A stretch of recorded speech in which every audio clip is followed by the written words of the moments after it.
Hello students, this is Professor McDermott. Well, I said at the end of the lecture on the French Revolution that it would take a very powerful man to finally put an end to the revolution, and that man, of course, was Napoleon Bonaparte.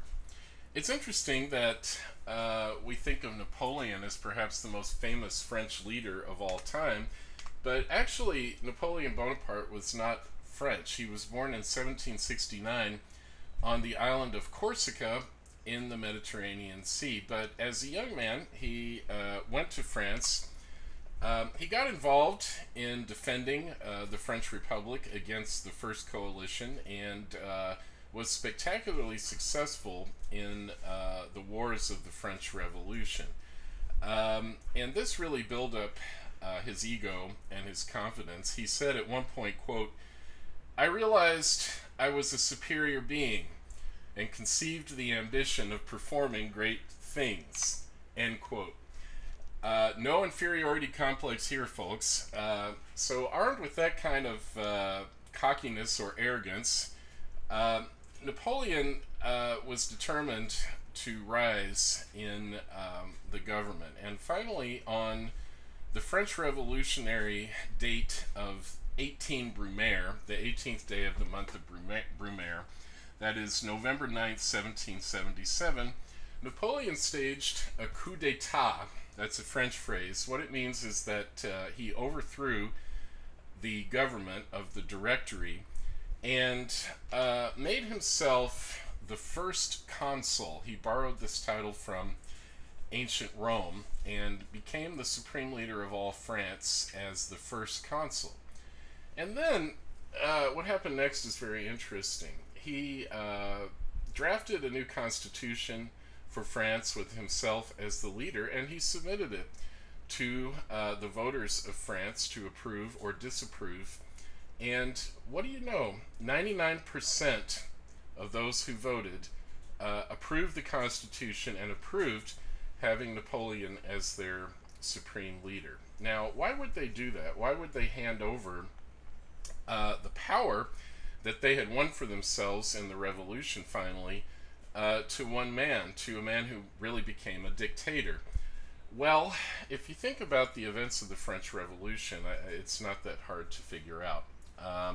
The high hopes of the revolution initially had degenerated into mass destruction, violence, and especially during the period of the Terror, complete chaos. And so the French people were tired of that, and once again they wanted someone to restore order.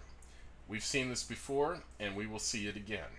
An entire people handing over their liberty to a dictator or to an absolute ruler for the sake of order. It has happened frequently in history. A few years later, in 1804, Napoleon took the next step, and he convinced the Pope of the time to crown him as emperor. Although at the coronation ceremony, instead of letting the Pope actually place the crown on his head, he seized the imperial crown from the Pope's hands and placed it on his own head, to show that he and he alone would have supreme power as the new emperor of the French. This event really had major repercussions throughout Europe. Many men of the Enlightenment were completely shocked and horrified by Napoleon's action in making himself emperor. The philosopher Immanuel Kant from Prussia, whom Group 3 read in the last module, was famous for taking a walk every afternoon at exactly the same time. You could really set your watch by Immanuel Kant's afternoon walk. And it's said that the one day in his entire life when he did not take that afternoon walk was the day he learned that Napoleon had made himself the emperor. The great German composer Ludwig van Beethoven had dedicated his great Third Symphony called the Eroica to Napoleon Bonaparte. And when Beethoven heard that Napoleon had betrayed the revolution as he saw it and made himself the absolute king of the French, he scratched out Napoleon's name on the title page of the symphony, and he wrote simply, "To the memory of a great man." Now, Napoleon inherited many difficulties. One of them had to do with the French colonial empire, because on the island of Hispaniola in the West Indies, the French owned the western half of that island, um, which then was called Saint Domingue. Now we call it the Republic of Haiti. And for a number of years, the slaves in Haiti had been staging a massive slave revolt against their French masters, and this caused Napoleon to have to send many soldiers and spend a lot of money trying to suppress this slave revolt. And so, really, by 1803, Napoleon was sick of dealing with the French colonies, and he really wanted France to get out of the business of having a colonial empire. And that's why in 1803 his emissaries approached President Thomas Jefferson and made Jefferson an offer that he just couldn't refuse, selling the entire vast region of the Mississippi Valley called Louisiana to the United States at an absolutely rock bottom price. So this is how the United States got Louisiana. The following year, in 1804, the Haitian slaves, led by their revolutionary leader Toussaint Louverture, finally succeeded in defeating their French overlords and declaring independence from France, and establishing the Republic of Haiti. This was the only time in history when slaves were able to establish an independent nation after a successful slave revolt. Well, the crowned heads of Europe were still quite alarmed by Napoleon's ambitions, and they joined forces, Russia, Austria, and Britain leading the way, to resist Napoleon's obvious desire to take over all of Europe in 1805. We call this the Second Coalition against France, and they achieved great success at sea, since Britain had the greatest navy in the world. In October of 1805, under the command of Admiral Lord Horatio Nelson, the British Navy soundly defeated the French Navy at the Battle of Trafalgar. However, on land, Napoleon was an absolutely superior general, as he proved time and time again. What was it that made Napoleon such a great general? Well, first of all, he was an absolute master of logistics. Logistics means simply the practical management of an army, getting them from place to place, feeding them, and so forth. And you may recall from the Cortez video what a crucial element of military success logistics really is. Under Napoleon, the French army routinely was able to march 20 miles per day, which was absolutely unheard of in that day before railroad trains for an army to move that quickly. Even more important was the scale of Napoleon's army. And once again, the French Revolution had unlocked the massive, awesome power of the people, and Napoleon continued to draft young Frenchmen into his army. Nearly 2 million of them served in his great army between 1800 and 1815, of whom a staggering number, more than 400,000, died in Napoleon's wars. Now, in terms of strategy and tactics, Napoleon's goal in every battle was to find his enemy's weakest point, the weakest point in their line, and to attack that point with all that he had in a massive charge of infantry. Now, infantry are foot soldiers. So these were brave, heroic charges by foot soldiers. He would concentrate his force at the weak point in the enemy's line. The goal was to break through so that he could then encircle and defeat both halves of the enemy's army. And he was wildly successful in this strategy. What made his success possible was the fact that at this point in history, all armies were armed with muskets. Now, muskets as opposed to rifles, had a smooth barrel, and the bullets were perfectly smooth. A rifle has a grooved barrel, and the bullet is shaped in such a way that when the bullet comes out of that grooved barrel, um, it travels much more accurately and much farther in a spiral, kind of like a forward pass in football. But the smoothbore muskets that soldiers were using at the time did not have that advantage. And a smoothbore musket um, could only fire a maximum of 250 to 300 yards. Furthermore, these muskets had really almost no accuracy. You just didn't know where the bullet was going. That was one reason why, if you look at old movies of battles before the mid 1800s, you see all the men lined up in a row and they all fire at the same time in hopes that someone might hit something because there really was almost no point even in aiming a musket. Now, you have to imagine then being a defender. Let's say you were a British or Prussian soldier, and here comes Napoleon's infantry charging towards you. Well, you can't even start firing until they're 300 yards away. And let's say you get one shot off, then of course you have to stop to reload, which takes a while. By the time you finish reloading, the French army is already right on top of you, stabbing you with their bayonets, those little swords at the ends of these muskets, and you've lost. You simply lost. So with muskets, there was almost no way for a defender to stop a determined infantry charge, and Napoleon really took advantage of that weakness time and time again. For instance, in the Battle of Austerlitz, he used his strategy to perfection, and on that day, December 2nd, 1805, he succeeded in crushing the Austrian army and effectively knocking them out of the war for the duration.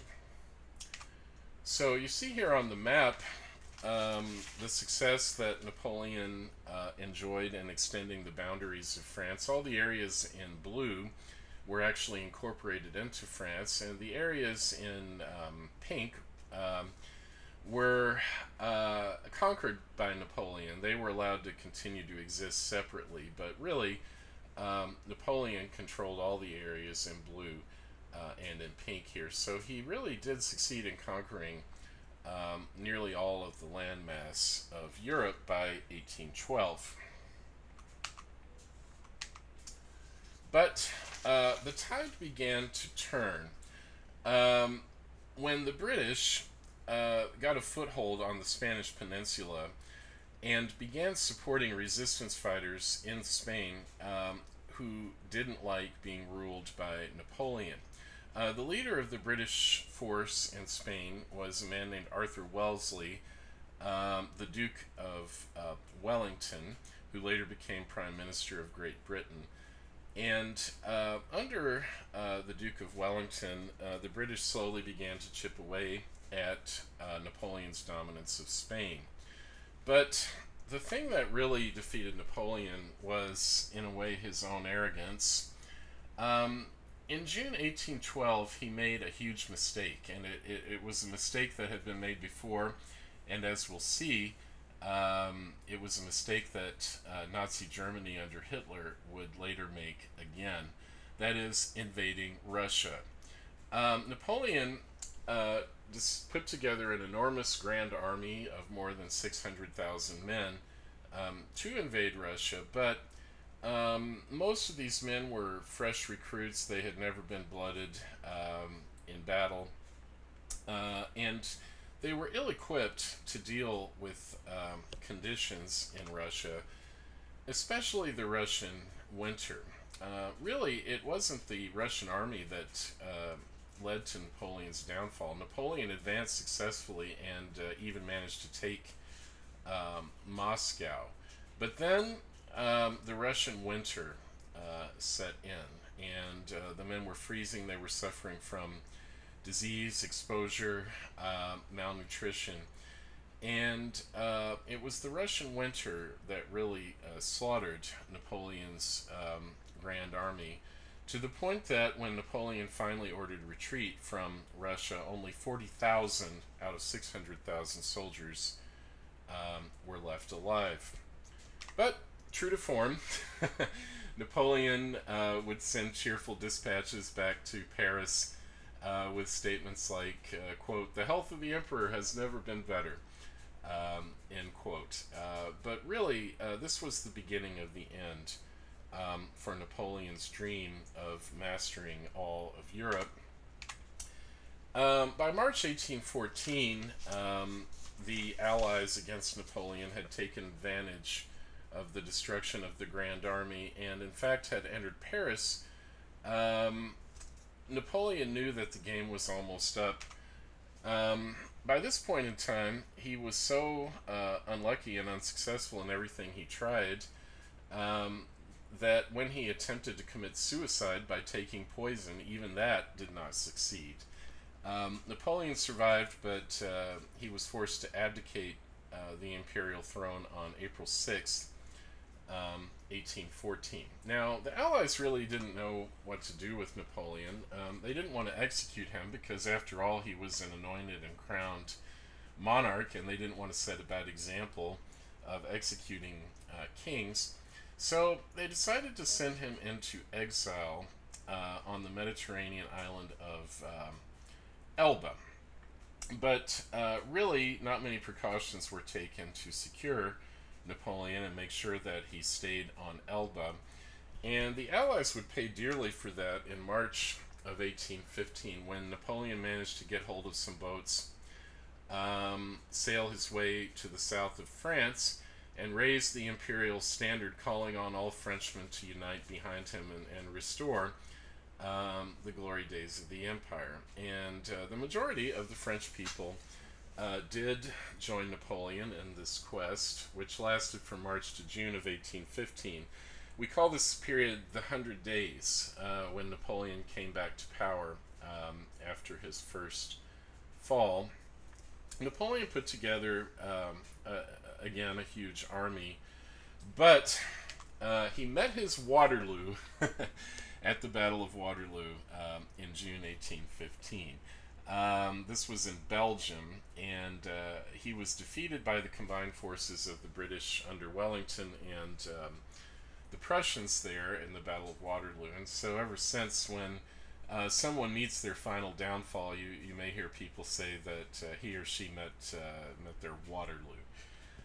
This time, the Allies were not taking any chances, and so they sent Napoleon into exile in the very, very remote island of St. Helena, basically a rock in the South Atlantic, thousands of miles away from anything. And this time Napoleon stayed on St. Helena and finally died in 1821, ending the imperial dream of the French, at least for a time, although we'll see later in the course that another one of Napoleon's relatives would attempt to resurrect the glory days of the empire. Let's turn to a different continent. When we last left Latin America, it had fallen under the dominance of the Spanish and had been incorporated into Spain as New Spain. The Spanish did intermarry with the Indians, and they also brought over a great many African slaves who also intermarried with Spanish and with Indian people. And the result was an incredibly complex racial hierarchy throughout Latin America. So let's run through some of the classifications that emerged, different groups of people living in New Spain. At the top of the heap, you had what were called peninsulares. These were people from Spain, or in Brazil, people from Portugal, who had moved to the New World either in order to run the government or to carry out business and trade. Next on the ladder of power were the people known as Creoles. These were people who had been born in Latin America, and a Creole That was a general term for anyone that was born in Latin America, white, black, Indian, whatever. But in reality, it was only the Creoles of Spanish or Portuguese ancestry who were allowed to participate in any way in politics or government. Next, mulattoes. Now, in Latin America, mulatto was a person who had mixed African and Spanish heritage. Mestizos were people of Indian and Spanish heritage. And finally, Zombos were people who had African and Indian ancestors. Now, this may seem a little crazy to classify people in this kind of rigid and hierarchical way, but if you look at it differently, at least all of these different groups had some place in the society of New Spain. It was very different from the English approach to their colonies. In the English colonies, the English settlers very rarely intermarried with Indians or blacks, and so Indians and African Americans came to be considered as a very separate, as very separate groups of people. The Indians, of course, being pushed farther and farther west, away from the English settlers, and the blacks being held in servitude, and that would include also mulattoes, who in the English areas were considered to be black and were subject to the same legal discrimination as full-blooded Africans were. So at least there was some potential for mulattoes, mestizos, and zombos to play a role in Latin American society. However, it is true that people of non-European descent were routinely still subject to providing forced labor on large plantations or ranches in Latin America, usually owned and run by European masters.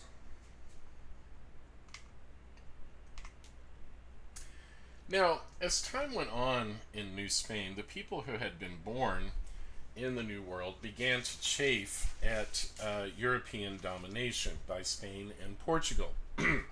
They were angry partly because they wanted to expand their trade to trade with other nations, but the mercantile system did not allow them to do that.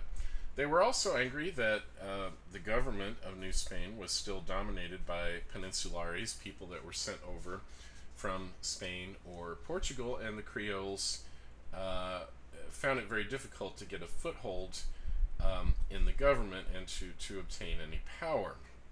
And this feeling was only increased as Enlightenment ideas, especially after the American and French revolutions, began to influence the Creole leadership. And so Creoles began to think that they too should become revolutionaries. They too should declare independence. They too should throw over their overlords in Europe. However, the Creole leaders didn't want to go too far in the direction of enlightenment because of their particular situation in Latin America with respect to race.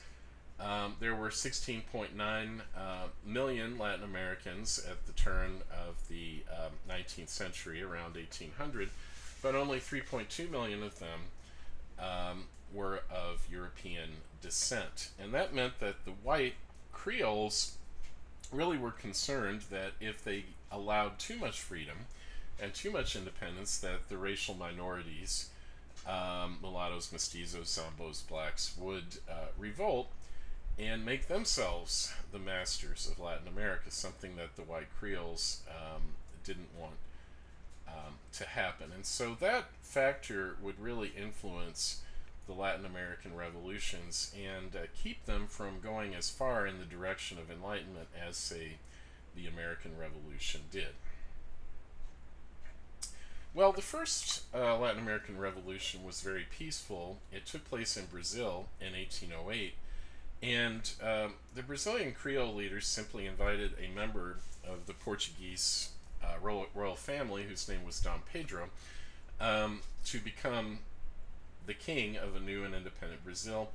And the Portuguese decided to allow this. And so Brazil became independent peacefully in 1808. The next Latin American Revolution would take place in Argentina, which you see in dark blue at the bottom of the map. And that revolution would quickly spread to Uruguay, Paraguay, and Bolivia. And then to Chile, that long, thin strip of land on the Pacific Ocean just west of Argentina. And eventually the revolutionary impulse would travel northward to Peru, Ecuador, Colombia, and Venezuela, as we shall see. So let's talk about the Argentinian Revolution first. A Creole leader emerged in Argentina. His name was Jose de San Martin, and in 1812, San Martin was busy building up a large army of Creoles to try to overthrow the government of New Spain, and by 1816 was sufficiently successful that the Creoles were able to issue a Declaration of Independence and declare Argentina to be an independent nation. And pretty soon the Spanish found their hold slipping from all of the southern part of South America. Paraguay, Uruguay, and Bolivia followed suit and quickly declared themselves to be independent as well. Now, under San Martin, the Argentinians did take some steps in the direction of enlightened and progressive rule. They proclaimed that henceforth Indians would be citizens on an equal basis with all other citizens, and also they created a plan by which slaves in Argentina were set free, emancipated gradually over a period of years. However, that isn't the whole story, because in reality, once they were set free, many of the slaves, along with a large number of mulattoes, mestizos, and zombos, were forced into a new kind of slavery called peonage. This was a quasi-slavery based on debt. So basically, if you were a person of color and you worked on a hacienda or an estancia, these were the large ranches and plantations, often you were required to buy goods that you needed from the landowner. And so these people found themselves sinking deeper and deeper into debt to their landowners. And eventually, a peon found himself unable to actually leave the plantation where he worked because he was simply too deep in debt to the owner. And so, for all practical purposes, peons were tied to the land, just like slaves, and they were forced to work generation after generation to pay off their debts. Furthermore, in the revolutionary fervor and the chaos that a revolution always brings, the Creole leaders were forced to rely for support on powerful local warlords who were usually great landowners who had managed to build up private armies of their supporters.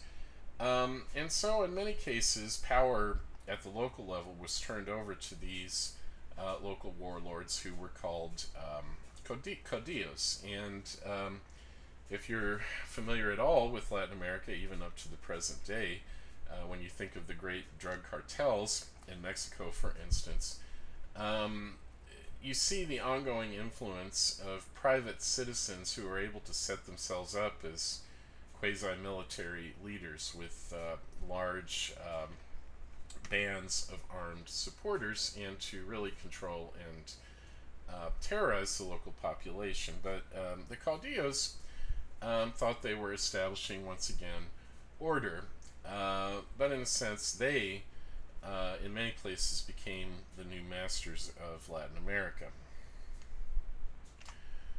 Well, after the successful revolution in Argentina, San Martin then set his sights on Chile, and he took his army westward to the western border of Argentina, looking for an opportunity to help overthrow the Spanish regime in Chile. And that came with the help of a Chilean Creole whose name was Bernardo O'Higgins, who eventually got the title of Supreme Director of Chile. Now, how does a Latin American get a name like Bernardo O'Higgins? Well, there's a lot of history to this. Basically, when the Protestant Reformation happened in England, the new Protestant regime under Elizabeth and James I was trying to take away the power of Catholic lords in Ireland. And so there were many oppressive measures that were taken against the Catholic nobility in Ireland, and many of them eventually decided to leave Ireland and move to Spain. They became known as the Wild Geese, who had fled from Ireland and found a new home in Spain. And Bernardo O'Higgins was descended from one of those Irish wild geese families who had made a new home in the Spanish Empire. O'Higgins was educated in England, and while there he learned about the Enlightenment and was filled with zeal for Enlightenment ideas.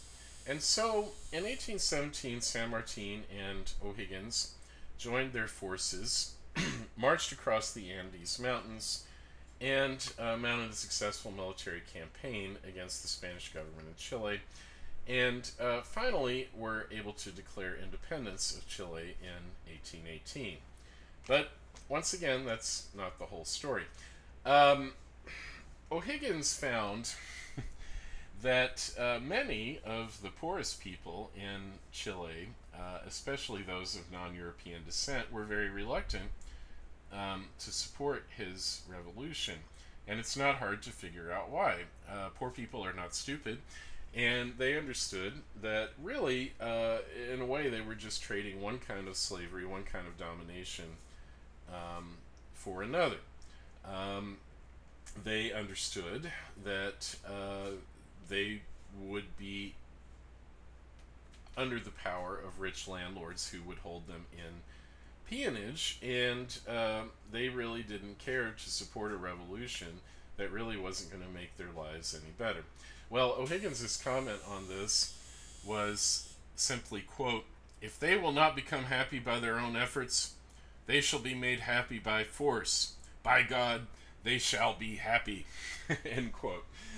If that rings any bells for you, it should. If you think back to the reading by Jean-Jacques Rousseau that Group 2 had in Module 4, you may recall the phrase that people who didn't support the general will of the whole society should be forced to be free. And that's exactly what happened in many of these Latin American countries. A lot of people were skeptical about these revolutions led by the Creole elite, but they were forced to go along with them, kicking and screaming. And that didn't make for a very happy, successful, or harmonious society after the revolutions.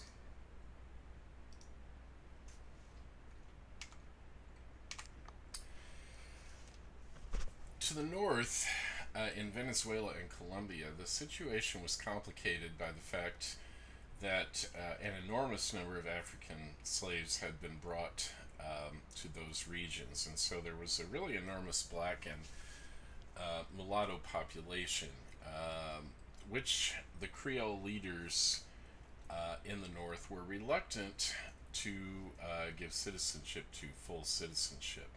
And so when Venezuela declared independence in 1811, the Creole leaders did go so far as to grant mulattoes equality, but even for mulattoes, property requirements were put in place to keep them from voting. So in order to vote, you had to have a certain amount of property, and most mulattoes didn't have that. So effectively, they were made into second-class citizens, and blacks and Indians were not given the right of citizenship at all. And so, when royalist forces who wanted to restore Spanish control looked around for allies, they found many willing allies among the blacks and Indians who had been mistreated by the revolutionaries, and very bloody and brutal civil war ensued. And the royalists might have regained power had it not been for the emergence of a great leader among the Creoles named Simon Bolivar, who between 1814 and 1817 was able to consolidate his support, end the Civil War, and obtain supreme power over Venezuela.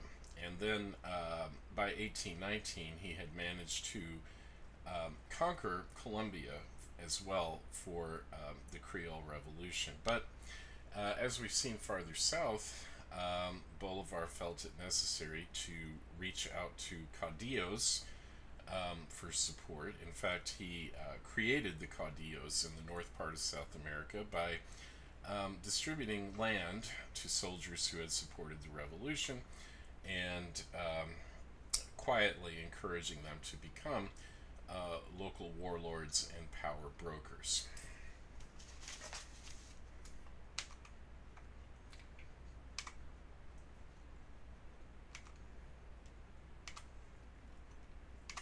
Beg your pardon, students, I should have been bringing up those bullet points as I was speaking, but I got a little carried away. So I'll just wait a moment for you guys to catch up, and then we'll move on to the next slide.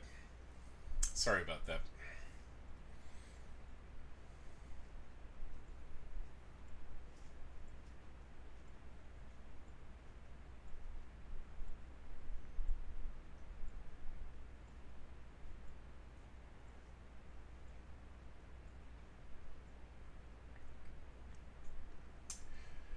Alright, I trust we're ready to move on now. Remember that the PowerPoints are also posted without the voiceover if you want to take a second or third look at this particular slide. What about Peru? This had been the headquarters of the Viceroyalty of New Spain in South America, and at first it looked like Peru was going to be liberated from the south, from San Martin's army in Argentina. And indeed, in 1820, Jose de San Martin, at the head of his army, invaded Peru and successfully established Peruvian independence by 1821. In Peru, San Martin went so far as to abolish the practice of Indians paying tribute to the Creoles of European descent. However, once again, we see the dominance of the Creole elite over the mostly non-European elements in the population. But the revolution in Peru was a little bit shaky, and so San Martin had to reach out to Simon Bolivar to get his support to stabilize the situation, and so they met at a place called Guayaquil in July 1822, and the ultimate result of that conference was that Bolivar took the reins of leadership in the Peruvian Revolution, and really by this time Bolivar's dream was to unite all of the northern part of South America, Venezuela, Colombia, Peru, Ecuador, into one great empire of liberty. But his dream was dashed. The forces that undermined unity proved too strong even for Simon Bolivar. The class differences, the racial differences, and so one by one, different areas that became the modern countries of Venezuela, Colombia, Ecuador, and Peru split off from Bolivar's great republic, and this left Bolivar feeling extremely frustrated and depressed. At one point he said, quote, "America is ungovernable. Those who serve the revolution plow the sea. The only thing to do in America is to emigrate, end quote. So very harsh and despairing words from the man who's still considered the great liberator of much of South America. But here again we see that even though leaders like Bolivar wanted to create a stable republic similar to that of the United States, the peculiar situation of Latin America, its history, and especially its racial composition and the realities of power there kept them from ever doing so. Now, of course, many things changed in Latin America, and so there was certainly some progress towards implementing the Enlightenment political theory there. Before the revolutions, you had monarchies, and you had pretty much absolute control by the monarch's assistant, who was called the viceroy, sort of assistant king in New Spain. You had trade severely restricted because of the economic pattern of the mercantile system. You had extensive African slavery and Indians forced to contribute money and labor to their overlords.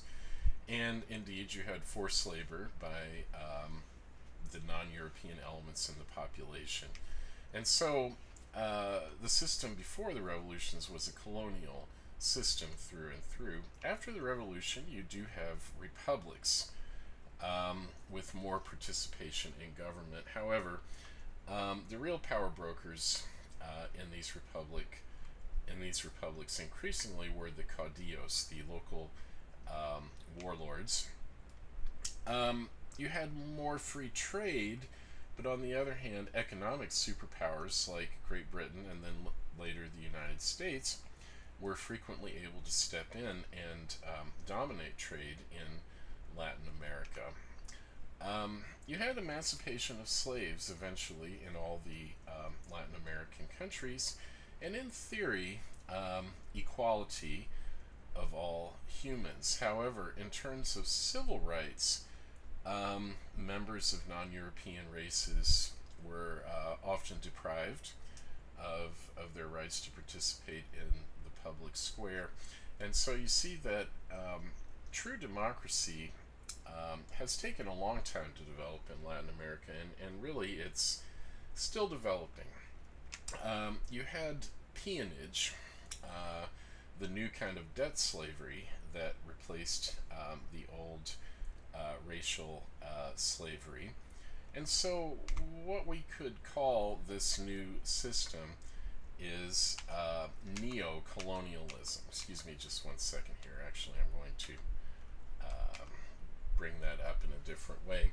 You see, what is called neo-colonialism is a new kind of colonialism, not by a European power, but a colonialism that's dominated by people of European descent who have made themselves into military leaders, local military leaders in different parts of Latin America.